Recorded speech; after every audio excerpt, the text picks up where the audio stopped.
प्यारे दोस्तों, एक लड़का कब्रिस्तान की तरफ से गुजर रहा था। अचानक कब्रिस्तान से कुत्तों के भौंकने की आवाज़ आते सुनी।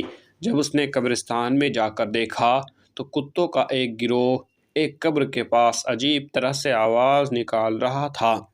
जब कब्र को खोला गया तो अंदर क्या निकला, आगे हम आपको वीडियो में बताएंगे। अगर आपने इस वीडियो को लाइक नहीं किया है तो इसे लाइक ज़रूर करें और हमारे चैनल को सब्सक्राइब करके बेल आइकन भी दबा दें। तो शुरू करते हैं। दोस्तों, गांव देहात का एक नौजवान गांव के बाहर एक फैक्ट्री में नौकरी किया करता था। लिहाजा अपने गांव से निकलकर चंद दूर के फासले पर अपनी फैक्ट्री का सफ़र हर रोज़ तय करना पड़ता था। और यह नौजवान किसी भी बाजारी गाड़ी का सहारा नहीं लेता था, बल्कि रोज़ाना पैदल जाया करता था। और उसका ये कहना था कि रोज़ाना पैदल जाने से मेरी वर्जिश भी हो जाती है। और उसका सफ़र हरियाली से होता था तो ये खुद को इंतहाई ताज़ा महसूस करता था।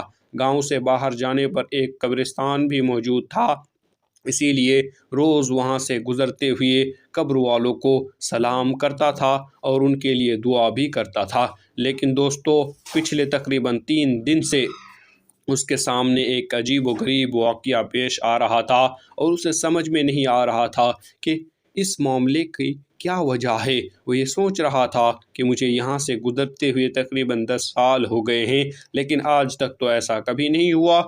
दोस्तों, पिछले 3 दिन से उसके साथ कुछ हो रहा था कि जब भी वो कब्रिस्तान के बाहर से गुज़रता था तो उसको कब्रिस्तान के अंदर से कुत्तों के भौंकने की तेज़ तेज़ आवाज़ आया करती थी। वो नहीं जानता था कि कुत्ते कहाँ से आ गए और इतनी ज़ोर ज़ोर से आवाज़ क्यों निकाल रही है, क्योंकि कब्रिस्तान को तो वैसे ही खामोशी का शहर कहा जाता है। और फिर खामोश शहर के अंदर से कुत्ते क्यों ज़ोर ज़ोर से भौंक रहे हैं, इसकी परेशानी दिन ब दिन बढ़ती ही जा रही थी। और 3 दिन गुजर चुके थे। आखिरकार उस नौजवान ने ये फैसला किया कि आज वो कब्रिस्तान के अंदर दाखिल होगा कि आखिर किस जगह पर खड़े होकर ये कुत्ते भौंक रही है और आखिर मुआवजा क्या है। दोस्तों, अगले दिन जब वो कब्रिस्तान से गुजर रहा था, जब कुत्तों के भौंकने की आवाज़ सुना, वैसे ही वो शख्स कब्रिस्तान में दाखिल हुआ तो उसने देखा कि 4 दिन पहले जिसकी मौत हो गई थी, उसी कब्र में खड़े होकर कुत्ते का एक गिरोह अजीब तरह से आवाज़ें निकाल रहा है। वो बहुत परेशान हुआ और 4 दिन पहले ही ये कब्र तैयार हुई है, तो क्या मामला है कि कुत्ते कब्र पर खड़े होकर भौंक रहे हैं। आज शाम जाकर वो गांव के पंचायत में सब लोगों को इस बात के बारे में बताएगा। जो 4 दिन पहले ही इस दुनिया से चला गया था, उसकी कब्र पर पिछले 3 दिन से कुत्ते भौंक रहे हैं। लिहाजा शाम को वह अपने काम से फारिग होकर वापस आता है और तमाम हाल गांव वालों के सामने बयान कर देता है।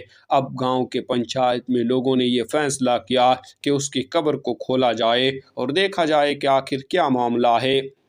उसके लिए पहले तो गांव वालों ने मुर्दार के घर वालों से इजाज़त लेना मुनासिब समझा कि लोग उसके घर पहुँचे और घर वालों से तमाम हाल बयान किया। तो उस शख्स के भाई ने कहा, अगर आप देखना चाहते हैं कि अंदर मामला क्या है तो हमारी जानिब से आपको इजाज़त है, लेकिन हम आपके साथ नहीं जाएंगे। आप खुद अकेले जाकर उस कब्र को खोल कर देख सकते हैं।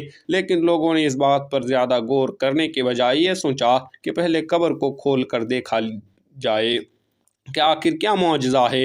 लिहाजा दोस्तों, उसके घर वाले तो साथ में नहीं रहे, लेकिन गांव में से काफ़ी तादाद में लोग कब्रिस्तान पहुंच चुके थे और कब्र खोलने का सामान भी वहां आ चुका था। और जब उस कब्र को खोलने का अमल शुरू किया गया तो वो कुत्ते जो पिछले कुछ दिनों से उसी कब्र पर खड़े होकर अजीब आवाज़ निकाल रहे थे, वो भी वहाँ मौजूद थे और वो कब्र के पास मंडलाते रहे और गांव वालों को देखते रहे। दोस्तों, जैसे ही कब्र को खोला गया तो ऐसा खौफनाक मंजर देखा जिसे देखकर सबकी होश उड़ गए कि जब कब्र से मिट्टी हटाई गई और मिट्टी के नीचे से तख्ते उठाए गए तो देखा कि कब्र के मुर्दे को जानवर बुरी तरह से खा रहे थे। ये मंजर देखकर लोगों की चीखें निकल गई और वो फौरन उसकी कब्र को बंद करके घर की तरफ आने लगी।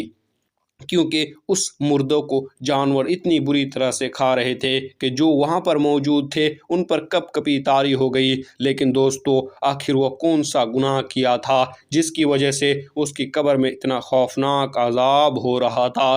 دوستو، اب دوبارہ گاؤں والے اکٹھے ہوئے اور اس شخص کے گھر پہنچے اور پوچھا کہ تمہارے بھائی نے آخر ایسا کیا کام کیا تھا جس کی وجہ سے اس کے قبر میں جانور اس کو اتنی بری طرح سے کھا رہے ہیں؟ تو اس کے بھائی کہتا ہے کہ میں یہ جانتا تھا کہ آپ کے سامنے ایسا ہی منظر آئے گا، اسی لیے میں نے آپ کے ساتھ جانے سے انکار کر دیا تھا۔ اس کی کیا وجہ ہے؟ میرا بھائی کوئی شریف آدمی نہیں تھا، وہ دراصل ایک شرابی آدمی تھا جو دن بھر شراب کے نشے میں پڑا رہتا تھا۔ اسے گھر کی پرواہ نہیں تھی اور نہ گھر والوں کی۔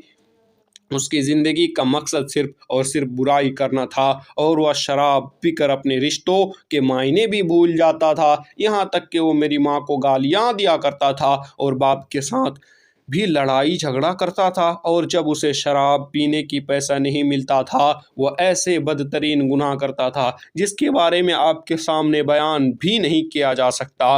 ہم یہ جانتے تھے کہ اس کا انجام اسی طرح کا ہونے والا ہے۔ دوستو، امید کرتے ہیں کہ آج کے واقعہ کے بعد آپ کو اندازہ ہو چکا ہوگا کہ یہ نشہ شراب کتنی بڑی لعنت ہے اور کیوں دین اسلام نے مسلمانوں کو اس سے دور رہنے اور پینے سے منع کیا ہے۔ دوستو، اسلام میں شراب پینا پلانا بالکل حرام ہے۔ ایک مسلمان کو ایسی چیزوں سے بہت زیادہ دور رہنا چاہیے۔ اللہ پاک عمل کرنے کی توفیق عطا فرمائے، آمین ثم آمین۔